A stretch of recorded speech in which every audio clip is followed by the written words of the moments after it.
नमस्कार दोस्तों, रोहित है। आप लोग उम्मीद करते हैं कि बहुत अच्छे से पढ़ाई कर रहे होंगे। माथे पर एग्ज़ाम है, उसी के चलते बहुत लोग आप लोग का डिमांड था पॉलिटी के लिए। तो मैं भी अभी थोड़ा सा फ्री हुआ तो सोचा कि पॉलिटी पर कुछ वीडियो बना देते हैं। It will be a kind of revision. हम लोग कैसे इसको करेंगे, the most important part is हम लोग देखेंगे कि ऐसा क्या मूव हुआ है जो स्टेट स्पेसिफिक है, मतलब जिस पर स्टेट पर इफेक्ट पड़ सकता है, उस टॉपिक को पकड़ेंगे। आप क्वेश्चंस के थ्रू आप उस ट्रेंड को पकड़ लेंगे। तो हम लोग उम्मीद करेंगे कि एक अच्छा एग्जामिनर जो पेपर सेट करेगा वो कैसा क्वेश्चन सेट कर सकता है। Let us start part. पहला क्वेश्चन, ये क्वेश्चन फ्रेम हमने क्यों किया? इस क्वेश्चन को फ्रेम किया क्योंकि अभी आपको पता है कि आदरणीय द्रौपदी मुर्मू जी का राष्ट्रपति के रूप में चुनाव हुआ है। तो हमें यह पता होना चाहिए कि what constitutes the electoral college.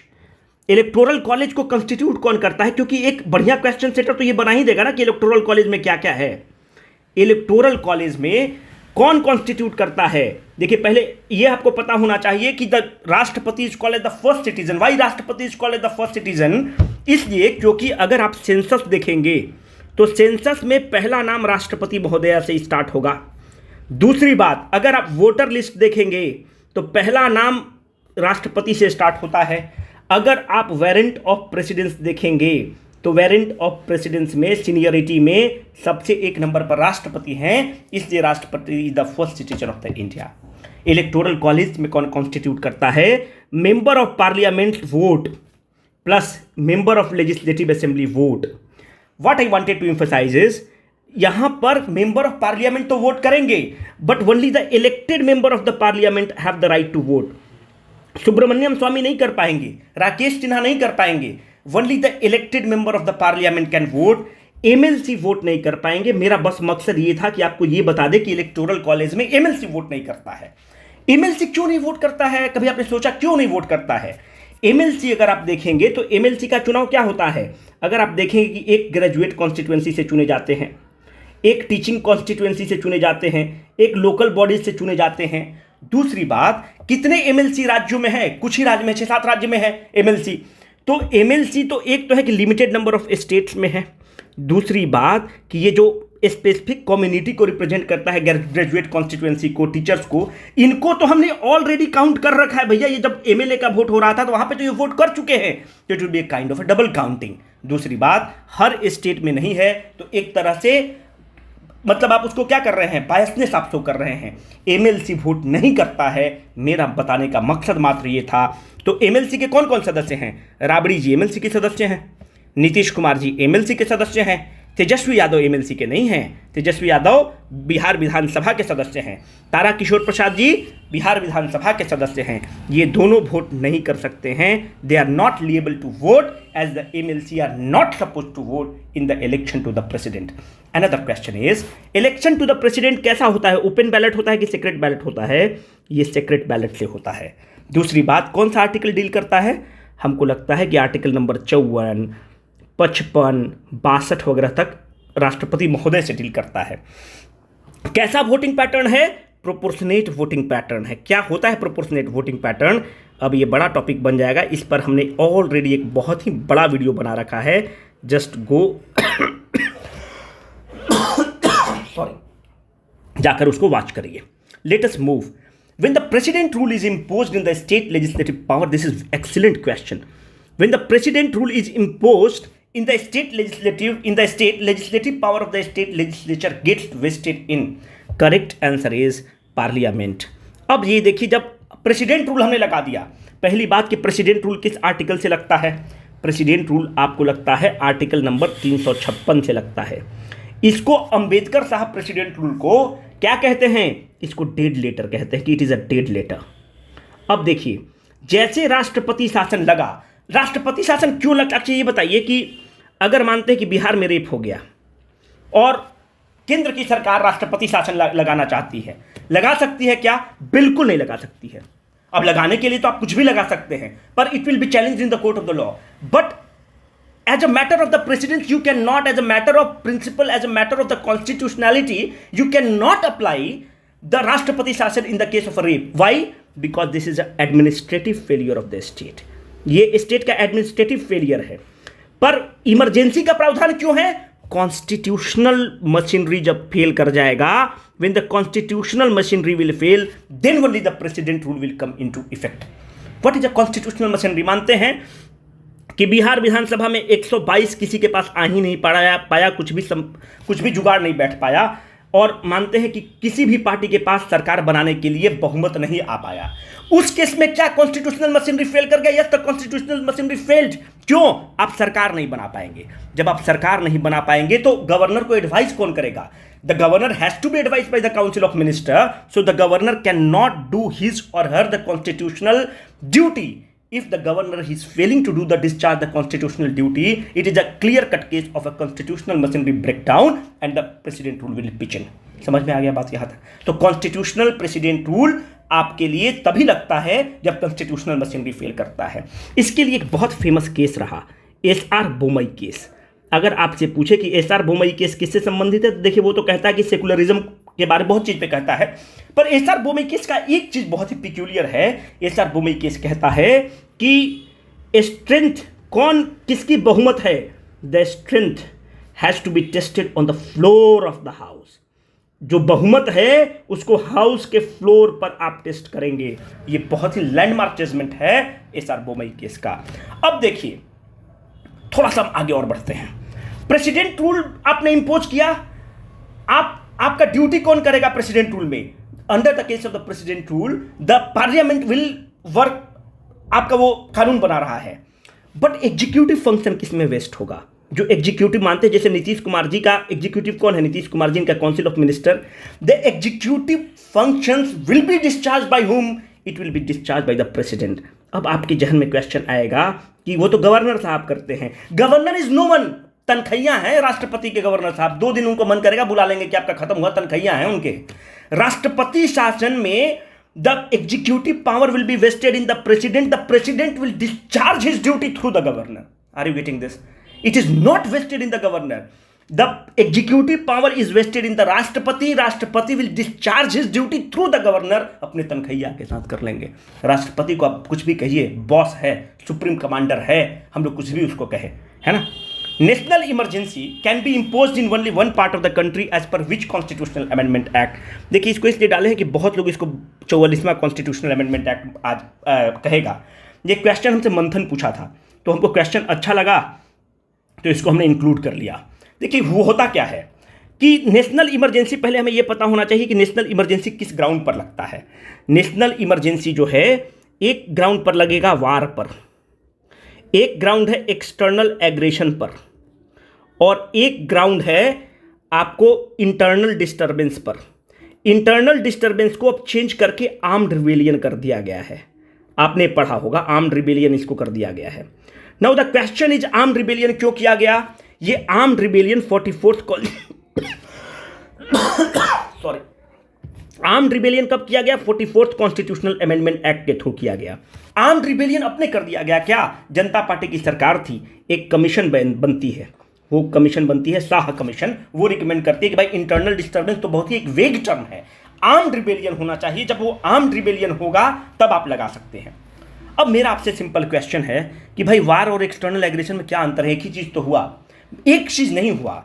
इसलिए एक चीज नहीं हुआ कि हम लोग एक बार लगाए हैं इमरजेंसी, 1962 में लगाए थे जब इंडिया चीन वार हुआ। तो जब हम एक्सटर्नल एग्रेशन बोलते हैं तो हम ये बोलते हैं कि we are a peace loving people, हमारा सामने वाला हमारे ऊपर अटैक किया, हम रिटेलिएट कर रहे हैं। वार मतलब हम लड़ रहे हैं, युद्ध लड़ रहे हैं। तो we wanted to project our self as a peace loving country. और जब 1962 में हम लोग लगाते हैं तो हम लोग यही ग्राउंड पर लगाते हैं कि हम पर अटैक किया, हम रिटेलिएट कर रहे हैं। This has to be very clear. Now the question is कि नेशनल इमरजेंसी, और कुछ इसमें आर्टिकल्स है उसको भी देख लेंगे। नेशनल इमरजेंसी आप लगा देंगे तो नेशनल इमरजेंसी के लिए 44th कॉन्स्टिट्यूशनल अमेंडमेंट एक्ट बनता है, और वो बहुत सारा चेंजेस लेकर आता है।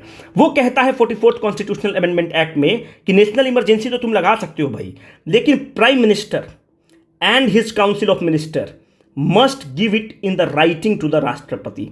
आप राइटिंग में लिख के देंगे कि आप क्यों राष्ट्रपति शासन लगाना चाहते हैं। दूसरी बात, अगर आपने राष्ट्रपति शासन लगा दिया तो 1 महीना में, एक चीज को ध्यान रखना है, पहले 2 महीना था, अब कर दिया गया 1 महीना में। You have to get this thing passed in the parliament. How? 2/3 present and voting, 2/3 present and voting plus half the total strength of the house.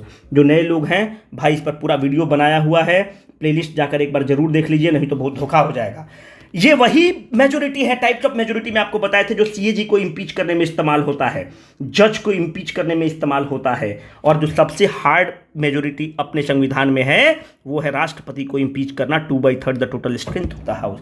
My friend, 44th constitutional amendment act एक चीज और बहुत अच्छा करता है, ये कहता है कि राइट टू प्रॉपर्टी को, पहले क्या था राइट टू प्रॉपर्टी, एक फंडामेंटल राइट था, right to property has been moved from the fundamental right to the constitutional right. जब आप कॉन्स्टिट्यूशनल राइट बन गए तो उसका स्तर कम हो गया 300 क्लॉज ए में। 301 क्लॉज ए क्या कहता है, right to do the inter state trade, it is also a constitutional inter state trade. और थोड़ा सा डेल्व करते हैं। अब देखिए 52nd कॉन्स्टिट्यूशनल अमेंडमेंट एक्ट ऊपर था, लिखा हुआ था ना, वो किससे डील करता है, वो 10th शेड्यूल को ऐड करता है।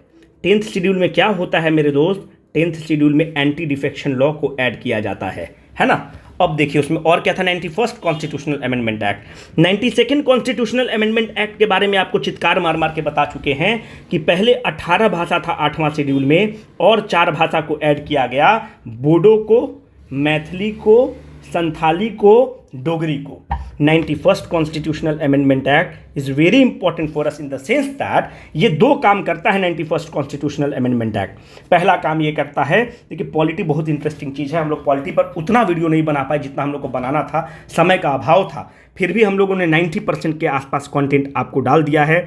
पॉलिटी के लिए हम लोग पूरा कोर्स लेकर आएंगे, बहुत इंटरेस्टिंग चीज़ है। ये क्या करता है कि 91st कॉन्स्टिट्यूशनल अमेंडमेंट एक्ट कह रहा है कि 1/3 से बढ़ाकर एंटी डिफेक्शन के लिए 2/3 कर दिया कि 2/3 से डिफेक्शन होना चाहिए, तभी हम आपकी सदस्यता बच पाएगी। और दूसरी बात है, ये कहता है कि जो काउंसिल ऑफ मिनिस्टर है उसका स्ट्रेंथ 15% फिक्स कर देता है। अब बिहार के केस में आप निकालिएगा तो 15/100, हम टेलीग्राम ग्रुप में ये क्वेश्चन दिए थे, इंटू 243 करिएगा तो आपका आता है 36.45। The council of minister, the strength of the council of minister shall be less than 15% of the council of minister, 15% of the total strength of the house including the chief minister, मुख्यमंत्री को include करके। तो अगर अपने बिहार में करिएगा तो उसमें क्या आता है 36.45। तो कोई लड़का बोलेगा कि सर ये फ्रैक्शन तो हो नहीं सकता है, हम 37 क्यों नहीं ले लेंगे। आपके पास 2 विकल्प है कि आप 37 भी ले सकते हैं, 36 भी ले सकते हैं इंक्लूडिंग द चीफ मिनिस्टर। पर मेरे दोस्त कहता है कि आप इससे ज़्यादा नहीं हो सकते हैं, तो 37 लीजिएगा तो इससे ज़्यादा हो गया, तो 36 will be the correct answer. This can be a probable question in your examination. Now the question is कि अब ये बताइए, थोड़ी सी तबीयत नासाद है,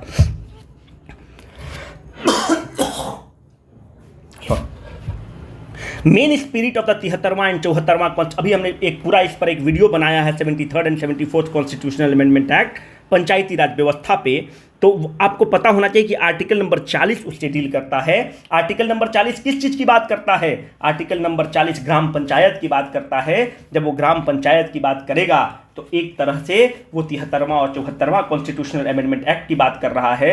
दूसरी बात यह बहुत महत्वपूर्ण है कि लक्ष्मी मलसिंघवी कमेटी के कारण वो कॉन्स्टिट्यूशनल स्टेटस इनको बोलता है कि कॉन्स्टिट्यूशनल स्टेटस दीजिए, और टोटल 29 सब्जेक्ट को स्टेट 73वां कॉन्स्टिट्यूशनल अमेंडमेंट एक्ट के तहत ट्रांसफर कर देता है। टोटल 29 सब्जेक्ट को ट्रांसफर कर चुका है। और मिनिमम एज कितना है चुनाव लड़ने का, 21। कौन आर्टिकल में है, हमने आपको F1 रेस से याद कराया था।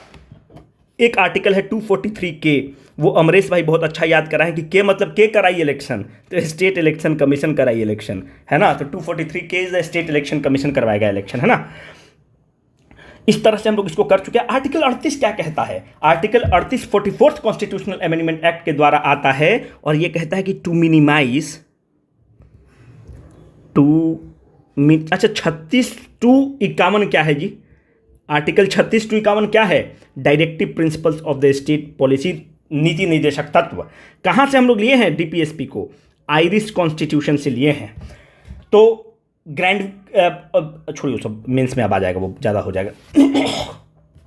आर्टिकल 38 क्या कहता है, to minimise the income inequality की बात करता है कि इनकम इनइक्वलिटी को राज्य को मिनिमाइज करना चाहिए। आर्टिकल 38 क्या कहता है? आर्टिकल 38 ये कहता है। आर्टिकल 39 क्या कहता है? कहता है कि equal pay for equal work दीजिए, है ना। इस तरह से मैक्सिमम जितने ऑप्शन हैं इसको हम लोगों ने कवर कर दिया। Equal pay for equal work की बात करती है। इसी में आर्टिकल नंबर 44 है, यूनिफॉर्म सिविल कोड की बात करेगा। 47 नंबर आपको पता ही है, वो जिससे हम लोग का लिकर बैन वगैरह, मतलब उसी से इम्प्रेस्ड हुआ है। लिकर बैन हम लोग उसी से करते हैं। अब आर्टिकल नंबर 50 महत्वपूर्ण है, वो कहता है कि एग्जीक्यूटिव से जुडिशियरी को सेपरेट कर दीजिए। आर्टिकल नंबर 49 क्या कहता है? प्रोटेक्शन ऑफ मॉन्यूमेंट की बात करता है। आर्टिकल नंबर 48 इंपॉर्टेंट है। आर्टिकल नंबर 48 क्या कहता है? काऊ को मत मारिए, काल्फ को मत मारिए, इन सब चीज़ों को बचाइए। तीसरी बात एक है आर्टिकल नंबर 48A, वो इन्वायरमेंटल प्रोटेक्शन की बात करता है। और दूसरी बात ये है कि directive principle of state policy is a positive obligation of the state, fundamental rights are the negative obligation of the state. Positive obligation मतलब ये कहता है कि सरकार को क्या करना चाहिए। फंडामेंटल राइट कहता है कि सरकार, the government can not do, वो बोलता है कि आप क्या नहीं कर सकते हैं। तो it is a negative obligation on the state, DPSP is a positive obligation of the state. Who appoints the chairman of the public account committee? My friends, the chairman of the public account committee is appointed by the Lok Sabha speaker. Om Birla ji करेंगे।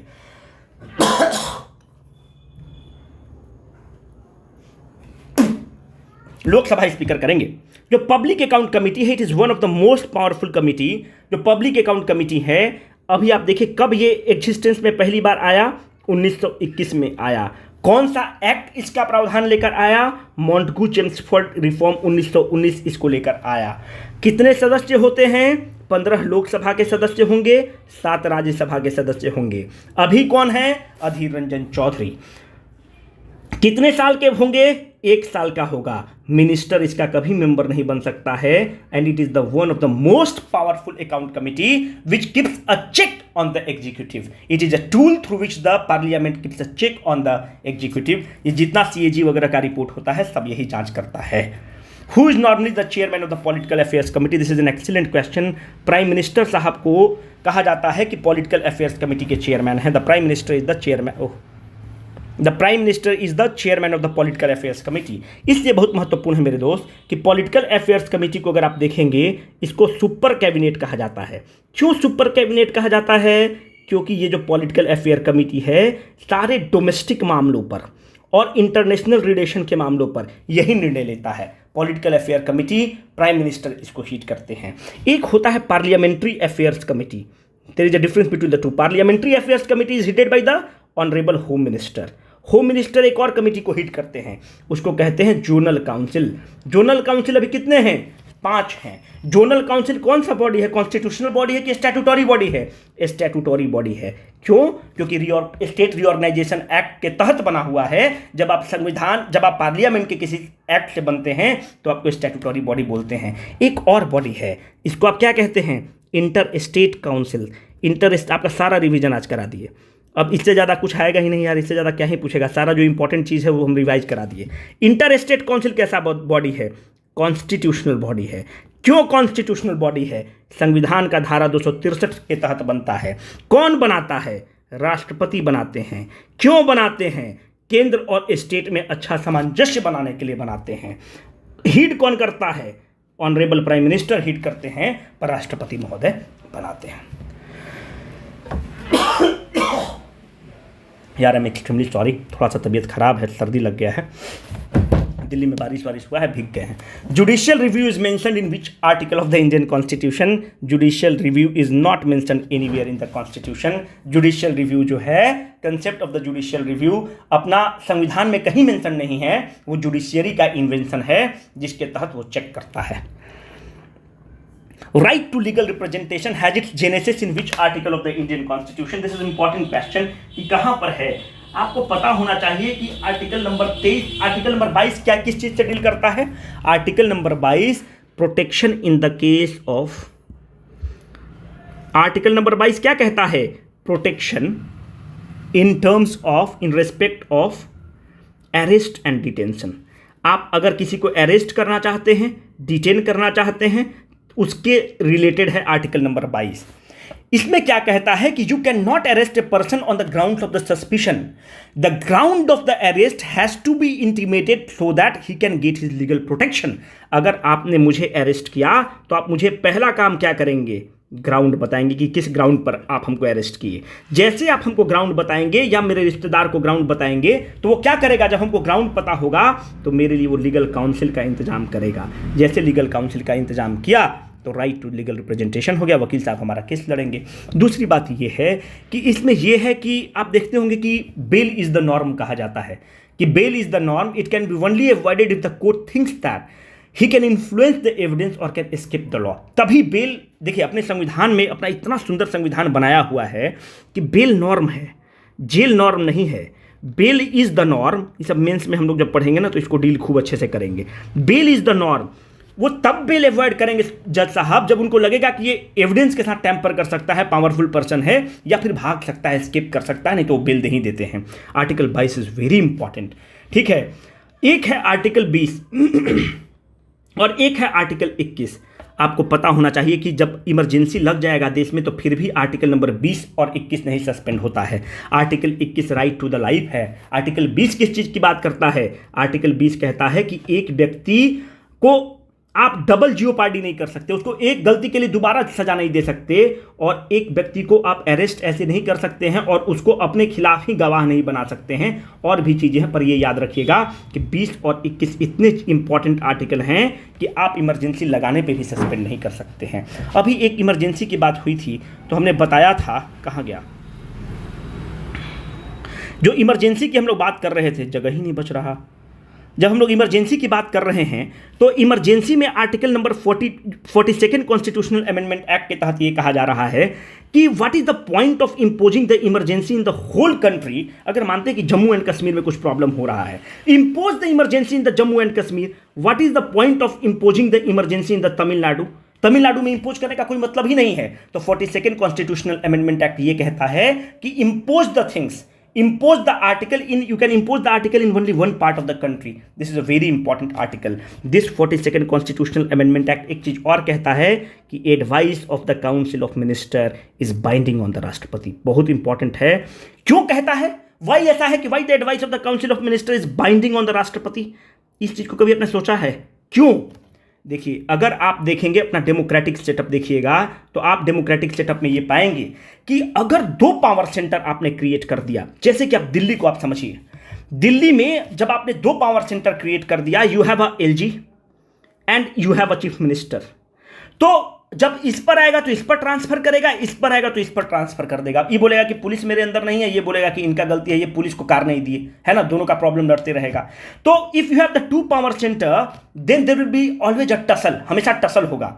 इंदिरा गांधी जी का समय है, इंदिरा गांधी जी अपना 2nd power centre create करने देंगी, वो simple कर दी कि advice of the council of minister is binding on the राष्ट्रपति, मामला ही खत्म कर दिया आपका, और जो कि बहुत अच्छा रहा, है ना, कि डेमोक्रेटिक सेटअप में हम लोग प्राइम मिनिस्टर को एक तरह से चुन रहे हैं तो प्राइम मिनिस्टर आंसरेबल होगा। जैसे कि अभी आप देखिए, अगर नीतीश कुमार नहीं रहते तो जो यूपीएससी का जो लोग मेंस लिख रहा था वो कितना समस्या में था, बताइए, बहुत समस्या में है। एक बार मुख्यमंत्री से मिला, 2 मिनट के अंदर सारा कॉन्स्टिट्यूशनल बॉडी का हेकड़े निकाल के खत्म कर दिया। भाई, we elect the elected representative, elected representative को हमेशा पावरफुल रखिए, जुडिशियरी को कभी पावरफुल मत रखिए। जुडिशियरी को हम लोग इलेक्ट नहीं करते हैं, वो मनमानी कर सकता है, पर हम जो इलेक्टेड, लोकतंत्र की खूबसूरती वही है कि इलेक्टेड रिप्रेजेंटेटिव को हम कॉलर पकड़ सकते हैं, मोदी जी को हम लोग गाली दे सकते हैं क्योंकि हमने उनको चुना है। तो इलेक्टेड रिप्रेजेंटेटिव सिस्टम को ही मजबूत रखिए, कभी भी डीएम का मन मत चढ़ने दीजिए अपने क्षेत्र में, हमेशा सांसद ऊपर रहेगा, क्योंकि सांसद के हम घर जा सकते हैं। सांसद can be made accountable because we elect them, we have not elected this fellow,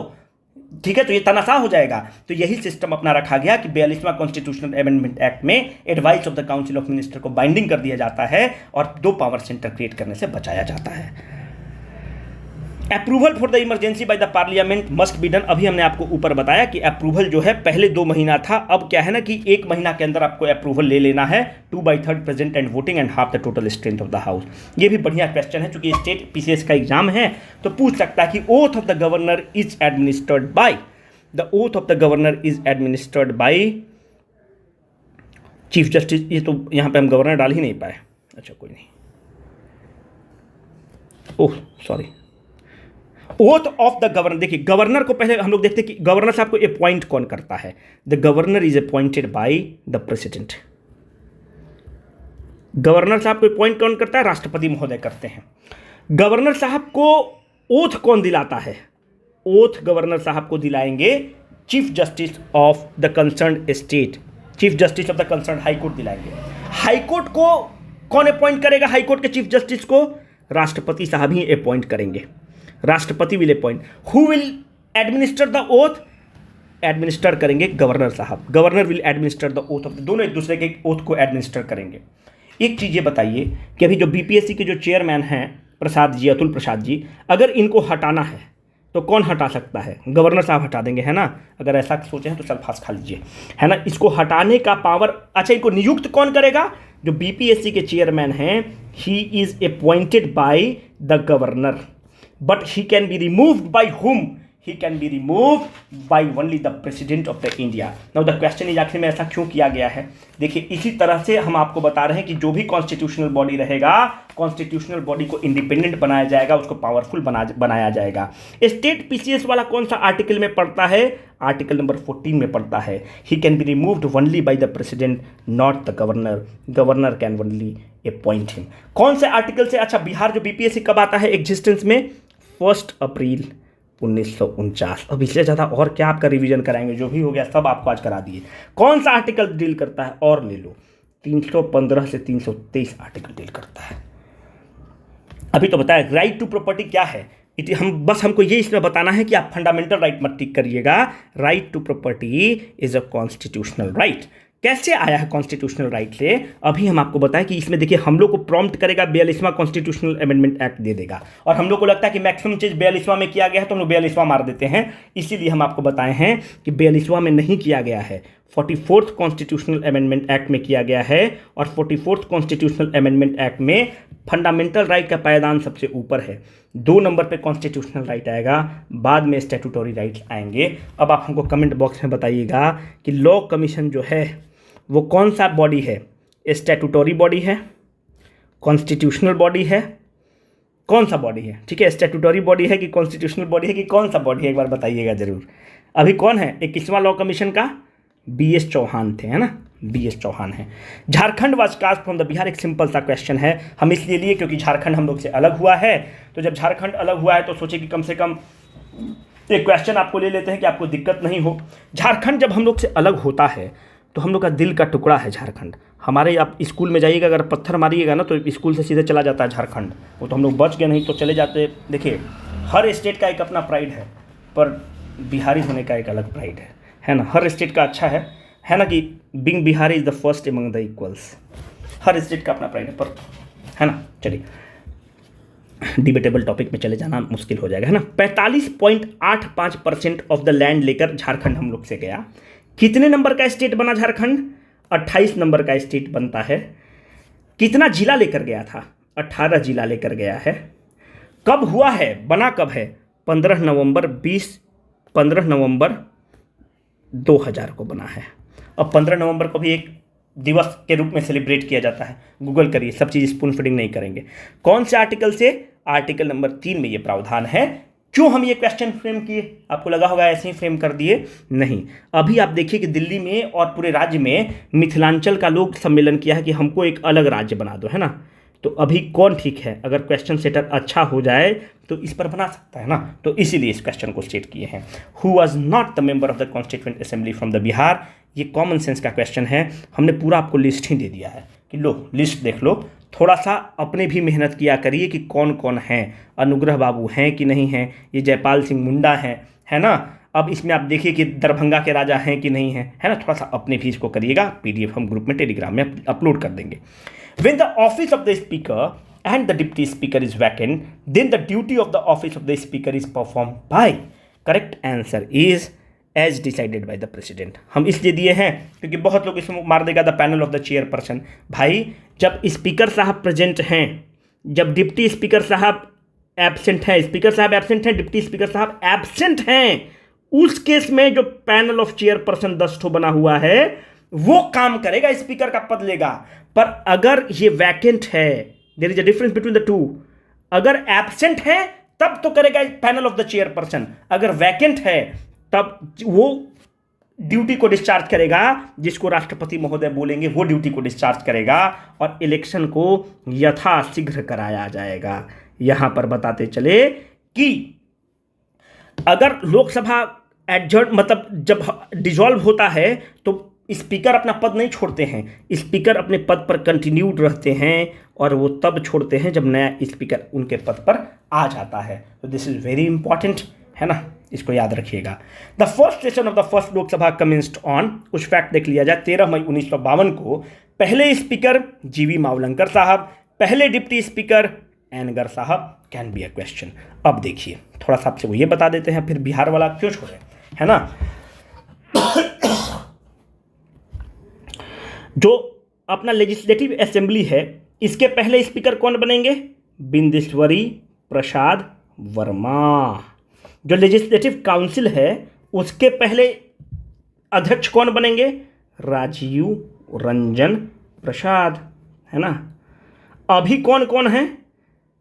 अभी आरजेडी के अवधेश चौधरी हैं, अवधेश चौधरी आरजेडी के हैं। और अभी लेजिस्लेटिव काउंसिल का बड़ा काबिल आदमी है यार, देवेश चंद्र ठाकुर, बहुत काबिल आदमी है, फर्गूसन कॉलेज के प्रोडक्ट हैं, पढ़ा लिखा आदमी है। तो देवेश चंद्र उल्टा लिख दिया, देवेश चंद्र ठाकुर हैं, है ना, इंपॉर्टेंट है, नीतीश बाबू के आदमी हैं।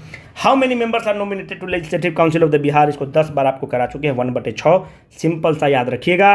1/3 कौन करेगा? लोकल बॉडी से जीत के जाएंगे। 1/3 और 1/3 ऐसे ही होता डिवीजन, ये लोकल बॉडी से जीत के जा रहे होंगे। 1/3 एमएलए लोग चुन के भेजेगा, आपका मुखिया वो सब वोट करके 1/3 को भेजता है। इस 1/3 को जो है ना, आप इसको ऐसे तोड़ दिया करिएगा, 1/6 और 1/12 और 1/12, ये दोनों को जोड़िएगा तो 1/6 हो जाएगा, और ये 1/6 और 1/6 जोड़िएगा तो 1/3 हो जाएगा। तो 1/12 टीचर्स कॉन्स्टिट्यूएंसी से चुनाव जीत के जाएगा, 1/12 ग्रेजुएट कॉन्स्टिट्यूएंसी से चुनाव जीत के जाएगा। इसके पहले अवधेश बाबू, अवधेश नारायण सिंह डिहरी वाला कॉन्स्टिट्यूएंसी से, टीचर कॉन्स्टिट्यूएंसी से चुनाव जीत के जाते थे, ठीक है। एक है श्याम सुंदर या क्या नाम है उनका, वो भी उसी से जीत कर जाते हैं। 1/6 जो है गवर्नर साहब नॉमिनेट करते हैं। किस ग्राउंड पे गवर्नर साहब नॉमिनेट करते हैं? वो ग्राउंड रहा यहाँ। The members to be nominated by the governor under cell, इसमें एक कोऑपरेटिव को ऐड किया जाता है। इस चीज़ को याद रखिएगा कि बाकी सब तो ठीक है, पर इसमें कोऑपरेटिव मूवमेंट से जो लोग हैं उनको भी नॉमिनेट किया जाता है। ये बहुत महत्वपूर्ण है, क्योंकि राष्ट्रपति महोदय भी करते हैं, पर स्टेट वाले में कोऑपरेटिव मूवमेंट को ऐड कर दिया जाता है। ये पूरा चीज़ आपको याद होना चाहिए, कोई विकल्प नहीं। क्या है यार, लिटरेचर में, साइंस में, आर्ट में कोऑपरेटिव मूवमेंट इसमें एक्स्ट्रा होता है, उसके थ्रू किया जाता है। Which among the following is, अच्छा, who is the leader, video बड़ा बन रहा है, who is the leader of the opposition in the Lok Sabha at present? कोई नहीं है leader of opposition in the Lok Sabha at present, है ना। क्यों? क्योंकि लीडर ऑफ अपोजिशन होने के लिए मिनिमम आपके पास कितना चाहिए? आपको 10% कम से कम संख्या होनी चाहिए, पर कांग्रेस के पास 10% नहीं संख्या है। राज्यसभा में है, राज्यसभा में कौन है? मल्लिका अर्जुन खड़गे, ठीक है। पर लोकसभा में कहाँ से आते हैं खड़गे साहब? कर्नाटक से हैं, दलित नेता हैं, बहुत बड़े नेता हैं। अब देखिए, Mallikarjun Adhir Ranjan Chowdhury has not been accorded the status of the leader of the opposition in the Lok Sabha. He has not been accorded. Prime minister साहब को लोग बोलते रह गए, पर प्राइम मिनिस्टर साहब नहीं अकॉर्ड करते हैं, बोलते कि टेक्निकली आप नहीं हैं। He is the leader of the largest party, है ना, he is the leader of the largest party in the Lok Sabha, but he is not accorded the status of the LOP. अब सोचिए कि क्यों नहीं स्टेटस दे रहा है एलओपी के लिए। अब आप सोचिए, दिमाग लगाइए, क्यों नहीं स्टेटस दे रहा है। एक हम सिंपल आपको उदाहरण देते हैं, national human right commission. National human right commission के भी अध्यक्ष कौन बने हैं देश में? Modi ji. Thinks globally act locally, supreme court के जज रहे हैं अरुण मिश्रा जी, उनको बनाया गया है। तो उसके नियुक्ति में अब जाकर देखिए उसमें कि लीडर ऑफ अपोजिशन लोकसभा है क्या? तो अगर लीडर ऑफ अपोजिशन अधीर रंजन चौधरी बाबू को अगर बनाना होता तो उनकी नियुक्ति में उनका भी योगदान हो जाता। इसीलिए ये अकॉर्ड कर ही नहीं रहे आपको लीडर ऑफ अपोजिशन लोकसभा के लिए, पर रखना चाहिए था, क्योंकि लोकतंत्र में डेमोक्रेसी को मजबूत करने के लिए एक स्ट्रॉन्ग अपोजिशन का होना, कोई भी पार्टी का सरकार हो, बीजेपी बीच कांग्रेस, स्ट्रॉन्ग अपोजिशन तो होना ही चाहिए। अगर विपक्ष मजबूत नहीं रहेगा तब लोकतंत्र खतरे में पड़ जाएगा, किसकी भी सरकार हो। Which among the following is the criteria of getting nominated to the legislative council by the governor. अभी आपको ऊपर हमने सारा लिस्ट दे दिया है, इसमें से आप सिलेक्ट कर लीजिए। Maximum strength of the supreme court जज एट प्रेजेंट कैन बी, अभी कितना हो सकता है आप देखिए, 1+33 है। सुप्रीम कोर्ट का जज का 1+33 है। एक कौन है? चीफ जस्टिस ऑफ इंडिया हैं। 33 सुप्रीम कोर्ट के और जज हैं।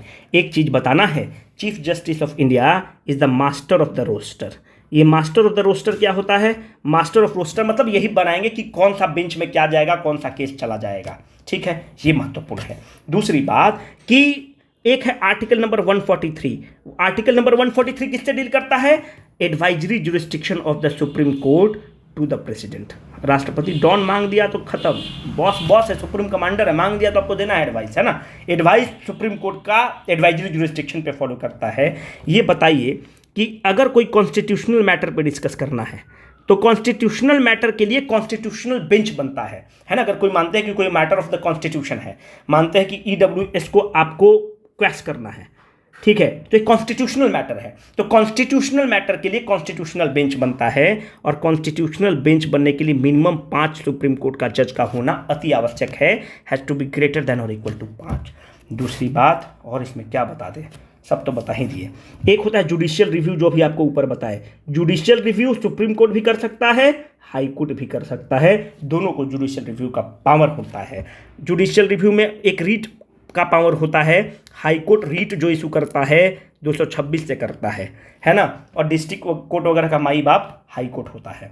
अगर मानते हैं कि हाई कोर्ट का हम औरंगाबाद में इसको लेकर जाना चाहते हैं, पटना से इसको हम औरंगाबाद में लेकर जाना चाहते हैं, कौन ट्रांसफ़र कर सकता है? वो पावर केवल डॉन को है, राष्ट्रपति को है, किसी को नहीं है।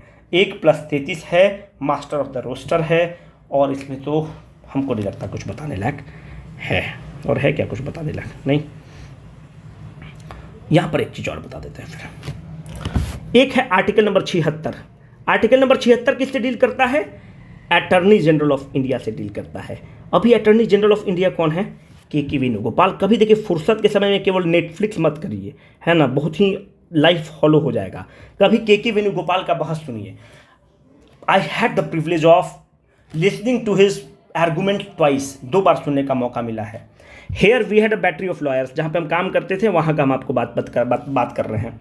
Here we had a battery of lawyers, और यहाँ पर जो बैटरी ऑफ लॉयर्स बहुत बड़े बड़े, श्याम दीवान हैं, अभिषेक मनु सिंघवी हैं, प्रशांत भूषण हैं, बैटरी ऑफ लॉयर्स खड़ा किया कंपनी। उधर से अकेला आया डॉन। एक आर्गूमेंट, बहस कितना देर चला इन लोग का बहस। आप हम लोग देखते हैं कि टीवी में ये भी बोल रहा है भाव भाव, वो भी बोल रहा है भाव भाव, ऐसे नहीं होता सुप्रीम कोर्ट में बहस। जो जज बोल दिया वही होगा, पहले इनको बोलेगा कि आप अपना बात रखिए। तो हम लोग का जो टीम रखा वो 1.5 घंटा तक भाव भाव भाव भाव हम लोग सारा चीज़ बात रखते रहे। इन्वायरमेंटल क्लियरेंस का कुछ मामला था। ये डॉन सरकार उस समय इनको रखी हुई थी, सरकार इनको लेकर आ गई। जब सरकार इनको लेकर आई, मात्र टोटल बहस किए थे 17 मिनट, इनके फेवर में जजमेंट चला गया। He is one of the most learned person. ये सब they are the institution themselves, they are not the वकील यार, they are institution themselves, they are institution.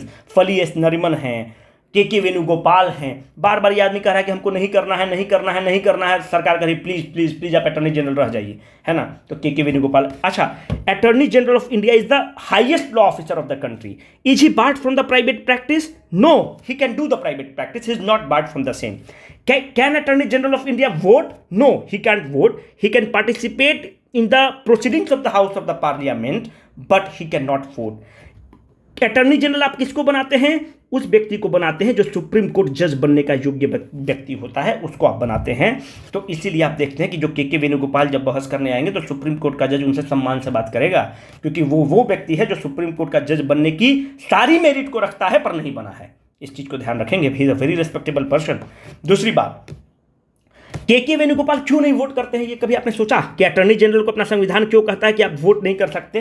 कभी आपने सोचा होगा कि बताइए क्यों नहीं वोट करने का अधिकार देता है? इसलिए वोट करने का अधिकार नहीं देता है क्योंकि अगर वो वोट करेंगे तो फिर लॉ मिनिस्टर आपने कहे के लिए बना कर रखा है, तो लॉ मिनिस्टर है ना उसके लिए, तो लॉ मिनिस्टर को वोट करने का अधिकार है। वहां पे फिर आपको 2 पावर सेंटर क्रिएट हो जाएगा। उस पावर सेंटर से क्रिएट करने के बचने के लिए ऐसा किया गया है। दूसरी बात ये बताइए कि जो स्टेट का जो मामला होता है वो कौन से आर्टिकल में मेंशन्ड है, जो स्टेट है किस पार्ट में मेंशन्ड है। तो स्टेट के लिए पार्ट 6 ऑफ द कॉन्स्टिट्यूशन जो है उससे मेंशन करता है। Part 6 of the constitution deals with the state government.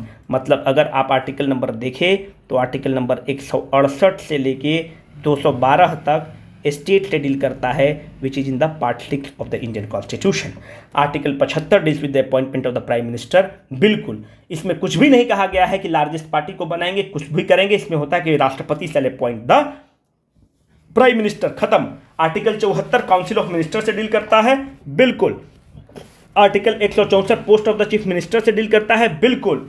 Article number 153 किससे डील करता है, गवर्नर से डील करता है। अगर कायदे से बोले तो आर्टिकल 153 से 162 तक गवर्नर साहब से डील करता है। आर्टिकल नंबर 194 स्टेट लेजिस्लेचर से डील करता है, चूंकि स्टेट का एग्जाम है थोड़ा सा लिख लिया जाए, स्टेट लेजिस्लेचर से डील करता है। दूसरी बात कि आर्टिकल नंबर 169 है। आर्टिकल नंबर 169 क्या कहता है, आर्टिकल नंबर 169 कहता है कि लेजिस्लेटिव काउंसिल को बनाने का और नहीं डिसॉल्व करने का पावर किसके पास है, पार्लियामेंट के पास है। इंपॉर्टेंट आर्टिकल है, पूछ सकता है मेरे भाई। अच्छा, आप देखते होंगे कि एक गवर्नर दो राज्य का बन जाता है ना, एक गवर्नर दो राज्य का बन जाता है। वो कौन से पावर में उसको मिलता है, तो वो कॉन्स्टिट्यूशनल अमेंडमेंट जो है 7th कॉन्स्टिट्यूशनल अमेंडमेंट एक्ट किया गया और उसके तहत ये कह दिया गया कि एक गवर्नर एक राज्य से ज़्यादा राज्य का गवर्नर बन सकता है। ये महत्वपूर्ण है। अब इससे ज़्यादा आपसे क्या पूछेगा। अभी न्यूज़ में कुछ दिन पहले मतलब लगातार रहता है 69th कॉन्स्टिट्यूशनल अमेंडमेंट एक्ट। तो 69th constitutional amendment act NCT of Delhi से डील करता है। हम भी थक गए, आप भी थक ही गए होंगे, आप भी बोल रहे हैं कि दिमाग चाट रहा है मेरा। 92 कॉन्स्टिट्यूशनल अमेंडमेंट एक्ट आपको बता चुके हैं। 97 कॉन्स्टिट्यूशनल अमेंडमेंट एक्ट को भी थोड़ा सा ध्यान रख लीजिएगा। 97 कॉन्स्टिट्यूशनल, क्योंकि अभी नया क्यों ध्यान में रखना जरूरी हो जा रहा है, क्योंकि अभी एक नया कोऑपरेटिव मिनिस्ट्री बनाया गया है जिसका मंत्री कौन है, आदरणीय अमित शाह जी। तो it made the right to form a cooperative a fundamental right. It made the right to form a cooperative a fundamental right. इससे ज़्यादा नहीं होगा। Ultimate source of the authority in the country is people. बहुत लोग कुछ और कर रहे होंगे, कॉन्स्टिट्यूशन मार रहे होंगे। बिल्कुल आप गलत हैं अगर आप ऐसा मार रहे हैं तो कॉन्स्टिट्यूशन। क्यों, इसलिए मेरे दोस्त, क्योंकि अगर आप प्रियम्बल को पढ़े तो प्रियम्बल क्या कहता है, we the people of India. हम लोग अपने आप को ऑथराइज कर रहे हैं, we the people of India. वहां पर वर्ड है we the people of India solemnly resolve to do this. वहां पे वी है, मतलब हम लोग अपने आप को पावर दे रहे हैं। तो ultimate source of authority in the country is not the constitution, ultimate source of the authority in the country is the people of the India. अब देखिए, प्रियम्बल का थोड़ा सा जिक्र आया। प्रियम्बल में कितने लिबर्टी की बात की गई है, 5 लिबर्टी की। क्या क्या लिबर्टी है, एक बार जाके एनसीईआरटी पलट लीजिए, धुरगर्दा जमा हुआ उसको हटा दीजिए। प्रियम्बल किसका मॉडिफाइड रूप है, प्रियम्बल ऑब्जेक्टिव रिजोल्यूशन का मॉडिफाइड रूप है। क्या है ऑब्जेक्टिव रिजोल्यूशन, ऑब्जेक्टिव रिजोल्यूशन वो चीज है जो किताब का सार है। हम क्या चाहते हैं, हमारे संविधान निर्माता क्या चाहते हैं, it is as good as looking into the mind of the constitution makers, right. तो वो क्या चाहते हैं उसकी बात है। 9 दिसंबर 1946 को पहली बैठक होती है। 9 दिसंबर 1946 को क्या होता है, 9 दिसंबर 1946 को फ्रेंच ट्रेडिशन को अपनाते हुए सच्चिदानंद सिन्हा जी को इंटरिम अध्यक्ष कॉन्स्टिट्यूएंट असेंबली का चुना जाता है। कौन सलाह देता है कि ऐसा फ्रेंच ट्रेडिशन को फॉलो करना चाहिए, जेबी कृपलानी सलाह देते हैं। 11 दिसंबर को आजाद शत्रु को चुना जाता है। 11 दिसंबर 1946 को आजाद शत्रु कौन है, आदरणीय राजेंद्र बाबू हैं। और 13 दिसंबर 1946 को मेरे भाई ऑब्जेक्टिव रिजोल्यूशन प्रस्तुत किया जाता है। कौन करता है, ड्राफ्ट भी नेहरू जी करते हैं, प्रेजेंट भी नेहरू जी करते हैं। और 13 दिसंबर 1946 को ऑब्जेक्टिव रिजोल्यूशन प्रस्तुत किया जाता है, which later took the form of the preamble. बहुत थक गए। Preamble is the part of the constitution. अगर preamble part of the constitution है तो प्रियम्बल को बदला जा सकता है, एमेंड किया जा सकता है। कितना क्वेश्चन है भाई। Who said emergency provision is a fraud on the constitution, KM. Nambiar ने इसको कहा है कि it is a fraud on the constitution. The only permanent unit in the Panchayati Raj system is, जाकर चुपचाप वीडियो देखिए, हमने एक पूरा पंचायती राज व्यवस्था पर वीडियो बना रखा है, उसको कहते हैं ग्राम सभा। क्यों आखिर में ऐसा कहते हैं नहीं बताएंगे तो हमको भी संतुष्टि नहीं है। हमको लगता है कोई नया आदमी सुन रहा होगा तो उसको कुछ बता देते हैं। देखिए 3 टियर स्ट्रक्चर में कौन कौन है? पंचायत लेवल पर मुखिया जी हैं, है ना। दूसरी बात, ब्लॉक लेवल पे कौन है? प्रमुख जी हैं, पंचायत समिति, जो कि पंचायत समिति चुनता है प्रमुख को। और जिला लेवल पर जिला परिषद के अध्यक्ष जी हैं। देखिए मुखिया जी हर 5 साल पे बदल जाएंगे, पर एक ऐसा बॉडी बताइए जो परमानेंट बॉडी है, जो हर मुखिया को हमेशा चुनेगा। हर मुखिया को ये आदमी हमेशा बदलते रहेगा, पर ये आदमी जो कॉन्स्टिट्यूएंट ऑफ द विलेज हैं, जो विलेज के रहने वाले लोग हैं, जो विलेजर्स हैं, वो थोड़ी बदलेंगे, वो तो हमेशा फिक्स रहेंगे। Hence it is the block, basic block of the Panchayati Raj system. Signing off, Rohit.